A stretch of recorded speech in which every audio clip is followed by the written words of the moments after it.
Vamos a continuar con este estudio sistemático del Nuevo Testamento.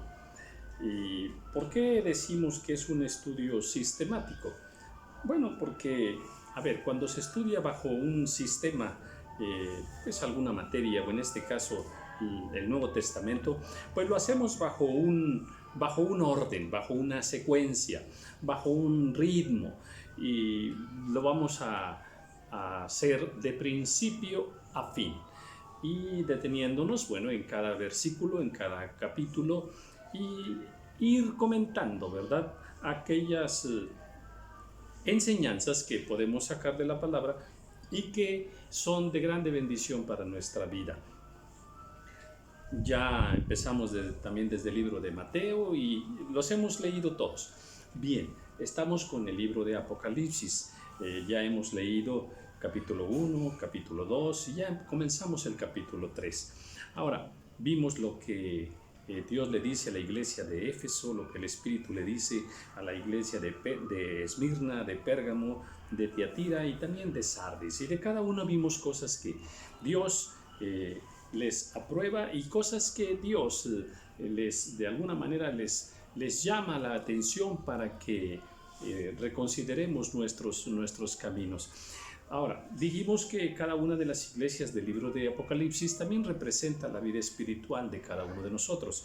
Estudiosos también dicen que representan las diferentes etapas de la vida de la iglesia sobre la tierra. Y bueno, pues todo eso es verdad y podemos acoplarlo perfectamente a nuestro acervo cultural cristiano, bíblico, ¿verdad? Y bueno, vimos cómo, por ejemplo, Dios le decía a la iglesia de Éfeso, ¿verdad?, que tengo contra ti que has dejado tu primer amor. Y luego también le dice algo a la de Esmirna y así. Y en el video anterior vimos cómo también ahí a la iglesia de Tiatira, pues le dice que tengo algo contra ti, que toleras que esa mujer llamada Jezabel por ahí seduzca y profetiza y enseña ahí en la iglesia y bueno, lleva a la iglesia a la fornicación espiritual. Entonces, ahora, ¿por qué?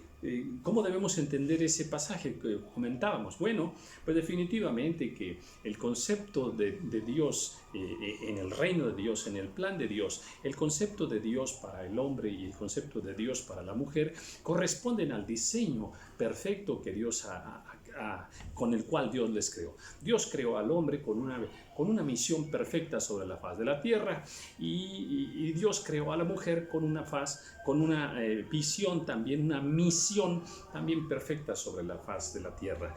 Y cada uno tiene que funcionar en ese rol que Dios le ha encomendado. ¿Y por qué Dios no permite que la mujer enseñe en la iglesia? ¿Por qué Dios no permite que la mujer ejerza dominio sobre el varón o enseñe al varón? Bueno, si esto lo vemos de una manera humanista, con filosofías humanas, pues nos va a causar ahí alguna confusión. E incluso pudiéramos pensar que Dios no es justo, que no está correcto ese planteamiento. Pudiéramos pensar de esa manera si lo vemos de una manera con filosofías humanistas, pero si lo vemos de acuerdo al diseño de Dios, al plan que Dios tiene, el plan de Dios es perfecto. Entonces se entiende perfectamente. Por ejemplo, que el plan de Dios es a través del varón, todo el plan de Dios sobre la faz de la tierra, sí, definitivamente, ¿verdad? ¿Y por qué a través del varón principalmente? Bueno, porque el varón representa a Dios sobre la faz de la tierra. Y hay muchos versículos con los cuales nosotros podemos entenderlo así. Y bueno, y entonces, ¿qué es lo que cómo va a funcionar y cuál es el rol entonces de la mujer en la iglesia? Hay mucho que hacer y todo está escrito en la palabra del Señor. Pero también hay una representación. El varón representa a Cristo y la mujer representa a la iglesia. Entonces, en ese orden se tiene que llevar todo el diseño del varón, todo el plan del varón sobre la faz de la tierra y también así para la mujer misma. Entonces, bueno, pero eso fue allá en la iglesia de Sardis. Ahora, continuando en el versículo 7, con el mensaje a la iglesia de Filadelfia, habíamos visto que dice: escribe al ángel de la iglesia en Filadelfia, esto dice el santo y el verdadero, el que tiene la llave de David, el que abre y ninguno cierra. Y y cierra y ninguno abre. Todo el poder lo tiene el Señor. Dice que Él abre y nadie cierra. Y lo que Él cierra, nadie lo abre. Aquí también interesante, bueno, en el video anterior comentábamos y ahí terminamos acerca de estas dos virtudes del Señor, que es santo y que es verdadero. Verdadero siempre habla la verdad y que es santo, apartado por completo de toda contaminación natural, carnal y de toda contaminación espiritual, que nosotros tenemos que imitar eso también. Bien, pero aquí también habla acerca, dice, el que tiene la llave de David. Interesante, interesante. Yo en lo personal no tengo ninguna revelación al respecto de el que tiene la llave de David. Pudiéramos hacer algunos comentarios, ¿verdad? Pero no hay nada así muy preciso. Amén de que nos dedicáramos a estudiar exactamente, precisamente, toda la vida y el ministerio y la representación de David, ¿verdad? Y entonces encontrar por qué el que tiene la llave de David. Interesante, ¿verdad? Yo conozco tus obras, ¿sí? Aquí he puesto delante de ti una puerta abierta, la cual nadie puede cerrar, porque aunque tienes poca fuerza, has guardado mi palabra y no has negado mi nombre. Esta iglesia le dice, tienes poca fuerza y no has, dice, pero has guardado mi palabra y no has negado mi nombre. Bueno, esta expresión aplicada también a la vida espiritual de cualquier hijo de Dios, bueno, pues interesante, ¿verdad? Porque los hombres apreciamos mucho la fuerza, o sea, humanamente se aprecia mucho la fuerza en el deporte, en la vida diaria, en el trabajo, en muchas cosas, ¿verdad? Hasta en asuntos de carácter moral, por ejemplo, o de carácter bélico, pues la fuerza es importante.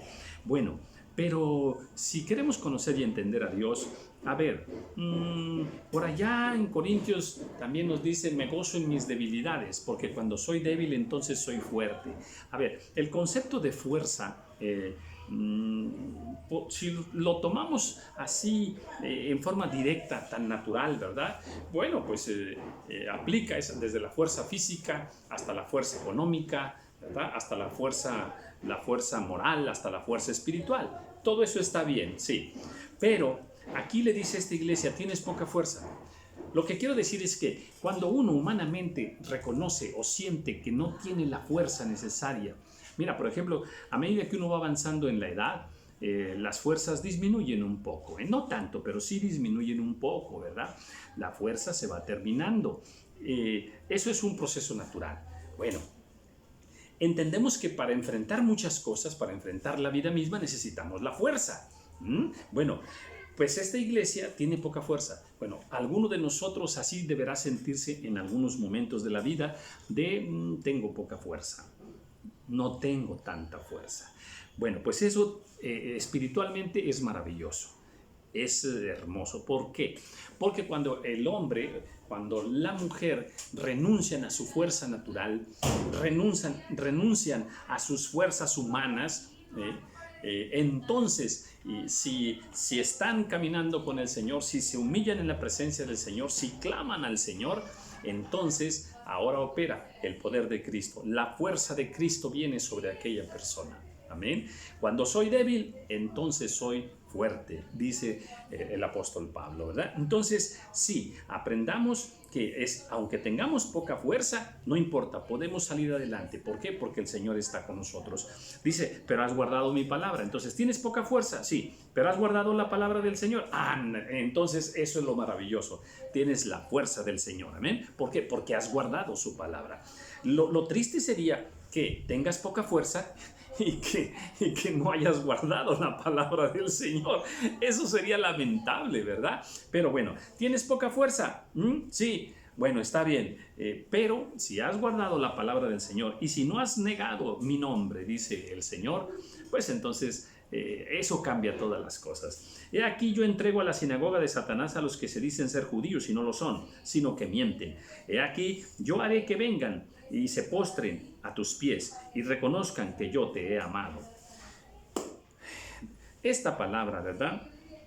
Que aún dentro de las congregaciones, pues sí, vamos a encontrar personas apartadas y torcidas de lo que es una fe sana, una sana doctrina, una sana relación con Dios, ¿verdad? Y dice, pues yo entrego a la sinagoga de Satanás a los que se dicen ser judíos y no lo son. Sí, habrá personas que se dicen ser, o sea, que aparentan ser, pero en esencia no lo son.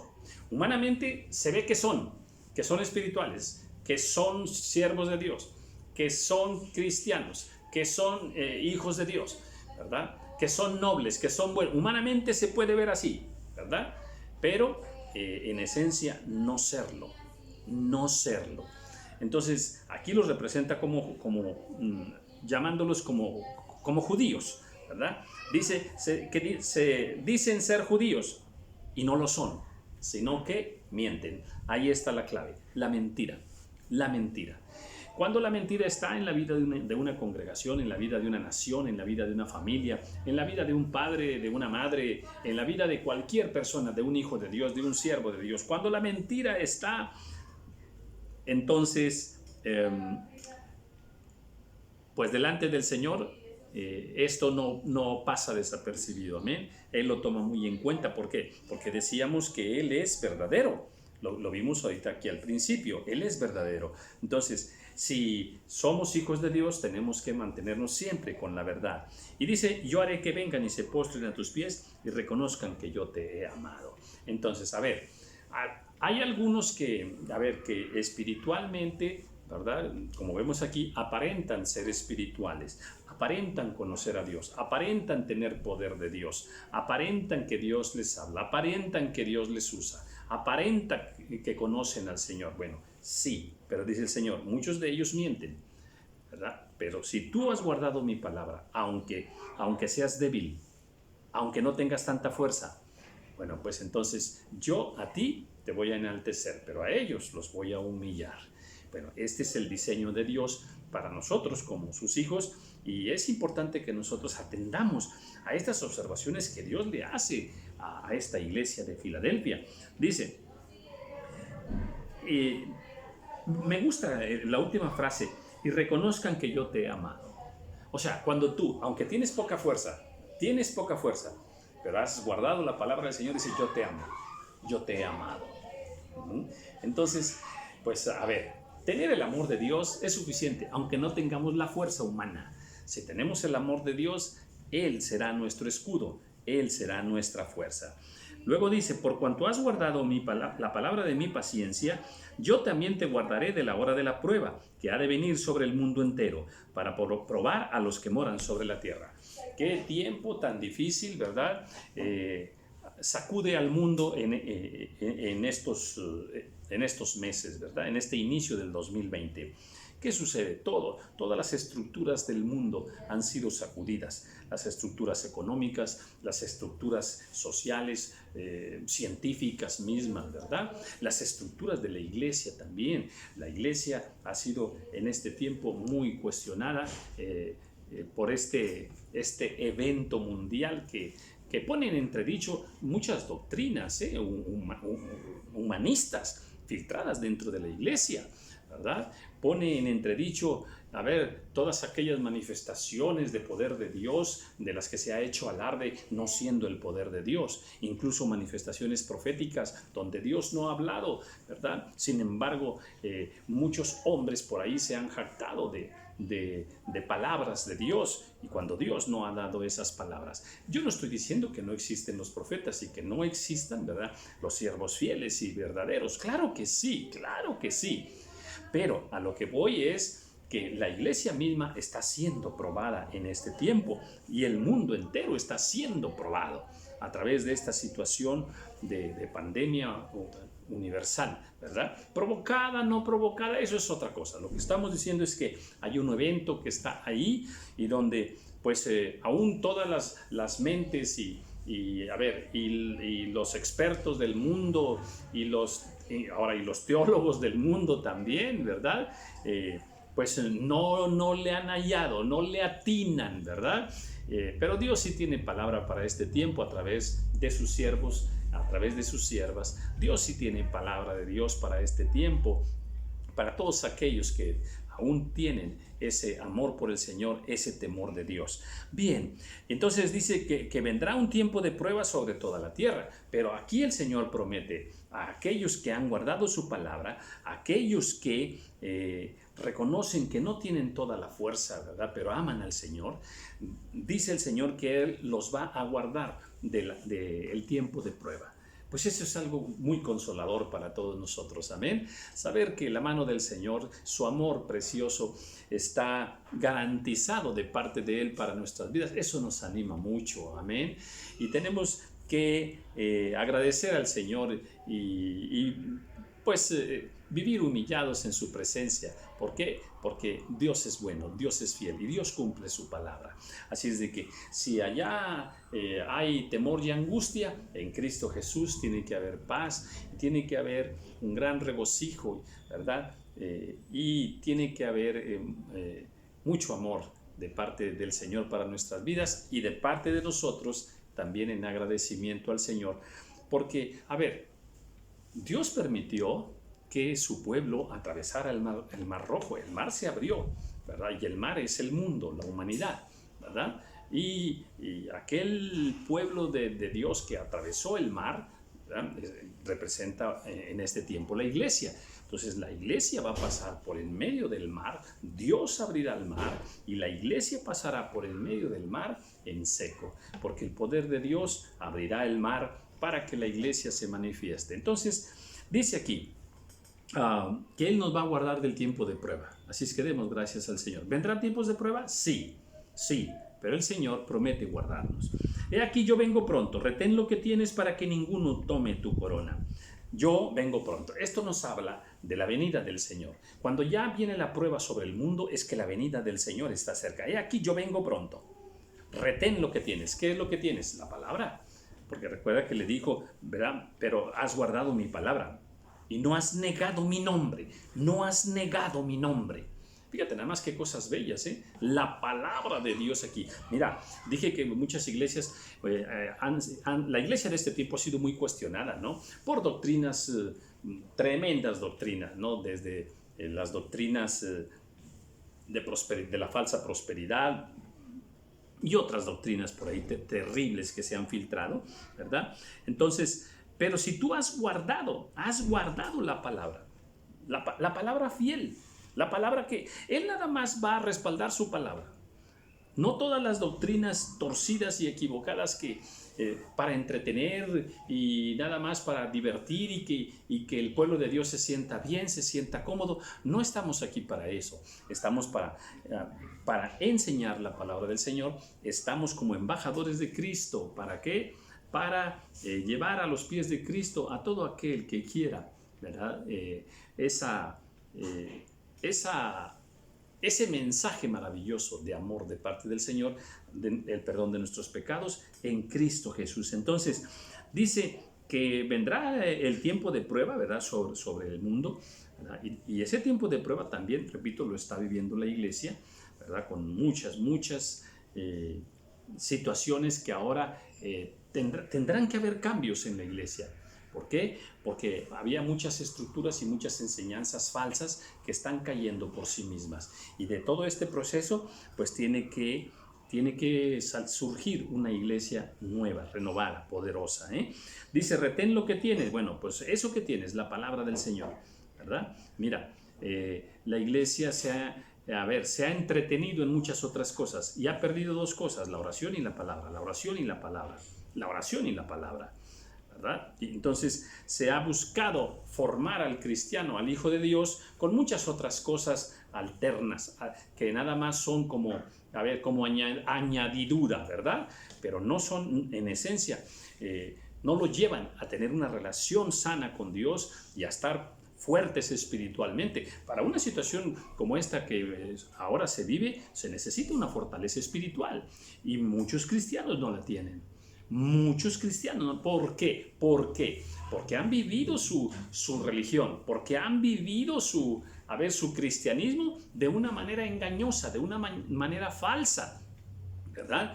¿Qué es lo que falta en ellos? Dos cosas, que pues la palabra de Dios, la palabra de Dios en nosotros, el conocimiento del Señor, ¿verdad? Junto con la fe y el amor que tenemos por el Señor, para que estemos fuertes y entendamos los tiempos del Señor. Pero no los vamos a entender y vamos a entrar en confusión como está en confusión el mundo, ¿verdad? Y vamos a decir, ¿qué pasa, Dios? ¿Por qué, Señor? ¿Y por qué mi familiar y mi amigo, Señor? ¿Y por qué el pastor fulano? Y podemos entrar en muchísima confusión por no ¿qué? Por no entender la voluntad de Dios conforme a su palabra. Entonces, pues sí, por eso es que hay muchos cristianos débiles, ¿verdad? Y Dios dice aquí, retén lo que tienes, ¿verdad? Dice, para que ninguno tome tu corona. El Señor promete una corona para la iglesia de Filadelfia, promete una corona también para nosotros, pero dice, cuidado, si tú te descuidas, si no retienes lo que todavía te queda ahí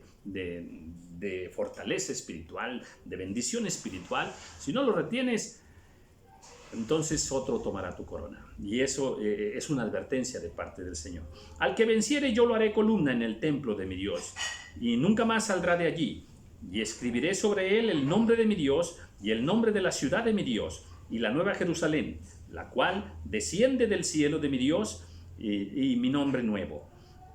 El que tiene oídos, oiga lo que el Espíritu dice a las iglesias. Estamos en medio de una lucha. Dice, al que venciere. ¿Y a quién hay que vencer? Bueno, hay que vencer, a todas esas pruebas y acechanzas del diablo. Hay que vencer al mundo, porque el mundo viene contra ti, el mundo pelea contra ti. Tienes que vencer al mundo, tienes que vencer al adversario Satanás, y también tienes que vencerte a ti mismo. Sí, doblegarte a ti mismo. ¿Cómo? Recordemos que Dios le dice por allá también a Timoteo, ten cuidado de ti mismo. Ten cuidado de ti mismo, ten cuidado de ti mismo.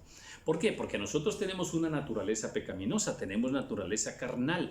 Pues esa lucha contra nuestra carne, Dios quiere darnos la victoria. Entonces, al que venciere, yo le haré columna en el templo de mi Dios. Aleluya, hay un templo maravilloso, ¿verdad? Que está en la Nueva Jerusalén. Y dice que al que venciere, Dios le hará columna. Mira, cuando se construye un templo tiene que haber columnas. Las columnas sustentan una edificación. Bueno, en las iglesias Dios quiere que haya siervos y siervas que son columnas que no se mueven, ahí permanecen. Vienen vientos y la columna está firme. Vienen situaciones difíciles, temblores, vienen tempestades y la columna está firme. Dios necesita en cada iglesia, en cada congregación, siervos y siervas que son columnas, que están firmes, amén, que nada los mueve. Entonces, Dios quiere que seamos columnas. Y dice, y escribiré sobre él el nombre de mi Dios, el nombre de la ciudad de mi Dios, la nueva Jerusalén. Bueno, aquí nos habla de un nombre, el nombre de Dios y el nombre en este caso de la nueva Jerusalén, ¿verdad? Ahora, el nombre de mi Dios. Eso del nombre de mi Dios también es un tema un tanto polémico, ¿verdad? Desde cómo está escrito el nombre del Señor en hebreo, cómo se escribiría en griego, cómo se pronuncia, ¿verdad? Y que si Jesús se pronuncia de una manera, que si el Joshua, en fin, que si el nombre de Dios es pronunciable o no pronunciable. Bien, hay estudiosos al respecto. Me declaro neófito en el asunto y creo que de alguna manera pues es peccata minuta. Vamos a decir, no sea tan relevante, no sea tan importante, ¿verdad? Pero aquí lo que el Señor promete es que Él va a escribir en esa columna el nombre de Dios y el nombre de la ciudad de mi Dios, la nueva Jerusalén, la cual desciende del cielo de mi Dios, y mi nombre nuevo. Otra cosa más, mi nombre nuevo. Oh, gloria. Aquí el Señor nos está diciendo que tendrá un nombre nuevo. Eso es hermoso, ¿verdad? Entonces, el verdadero nombre de Dios lo conoceremos en aquel tiempo y lo pronunciaremos de la manera correcta en aquel tiempo, ¿verdad? Y este nombre que dice mi nombre nuevo, un nombre nuevo para el Señor, aleluya. Sabemos que tiene muchos nombres, Rey de Reyes, Señor de Señores, ¿verdad? El ungido de Dios, el Cristo bendito, tiene muchos nombres, ¿verdad?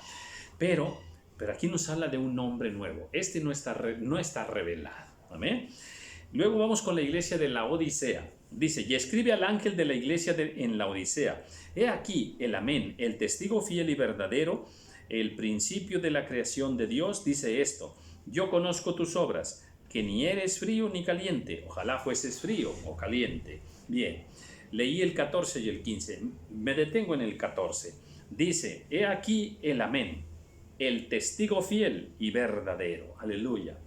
¿Cómo se describe el Señor, verdad? En el capítulo 2, cuando le habla a Éfeso, dice, el que tiene las 7 estrellas en su diestra y el que anda en medio de los 7 candeleros. Luego con Esmirna dice, soy el primero y el postrero, el que estuvo muerto y vivió. Luego en Pérgamo dice, se describe, dice, el que tiene la espada aguda de 2 filos, dice esto. Luego se describe a Tiatira y le dice, el Hijo de Dios, el que tiene ojos como llama de fuego y pies semejantes al bronce bruñido. En cada una de las iglesias se manifiesta de alguna manera. Esto es para estudio, esto es para un estudio, ¿verdad?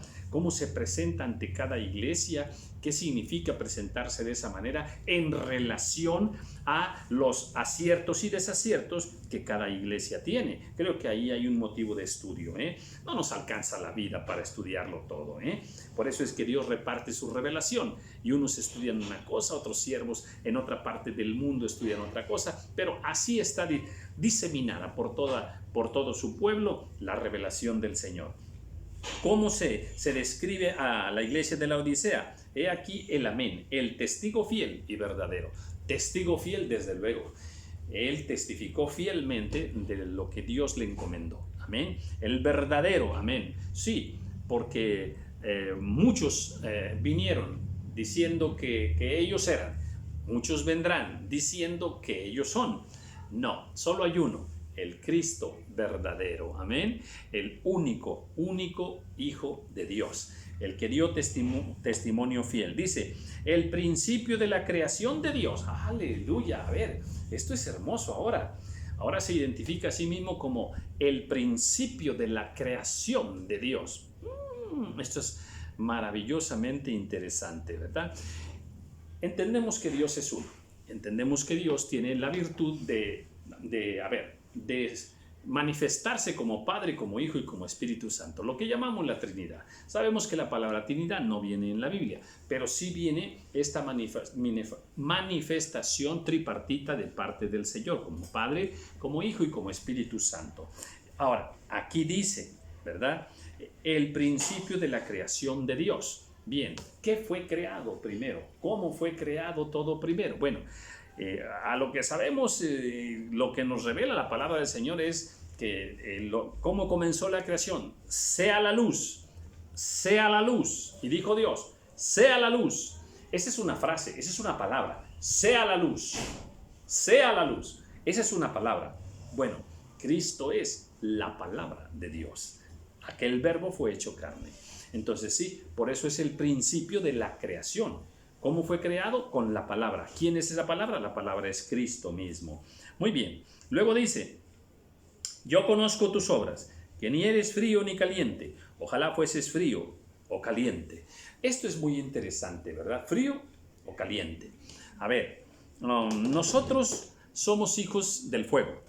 Nosotros somos hijos del calor. Nosotros, como hijos de Dios, estamos diseñados para el calor, no para el frío.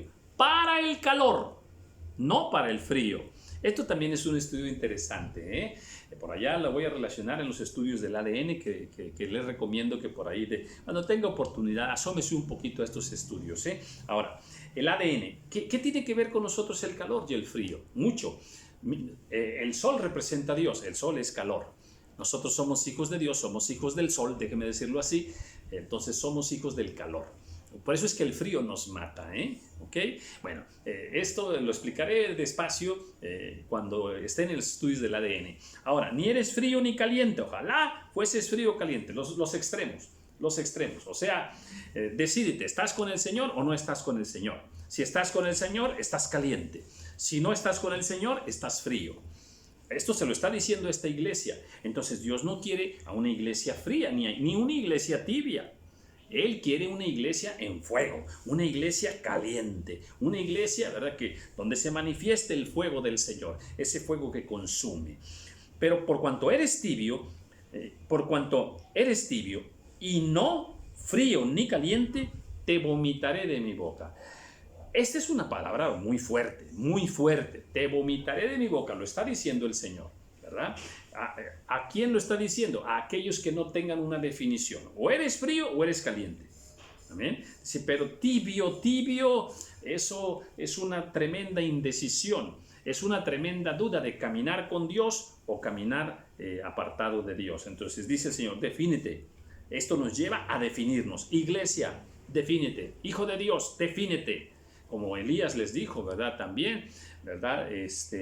¿Hasta cuándo claudicaréis entre dos pensamientos? Si Jehová es Dios, seguidle, ¿verdad?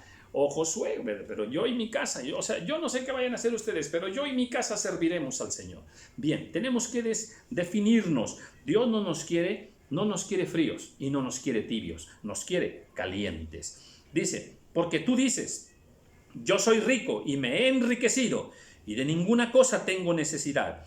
Y no sabes que tú eres un desventurado, miserable, pobre, ciego y desnudo. Dios, qué tremenda palabra está dando el Señor aquí para la Odisea. La Odisea se considera a sí misma una iglesia rica. Dice, no me falta nada, tengo una gran alabanza, tenemos un ministerio muy avanzado, muy reconocido mundial, tenemos muchos profetas, tenemos una iglesia grande, numerosa, tenemos, vamos a decir, muchos recursos económicos, en fin, pudiera una iglesia jactarse de una riqueza en muchos sentidos. Y así un cristiano pudiera jactarse como persona, como ser humano o como hijo de Dios, jactarse demasiado. Cuidado, alto, no nos jactemos, porque una cosa es como tú te ves y otra cosa es como Dios te ve.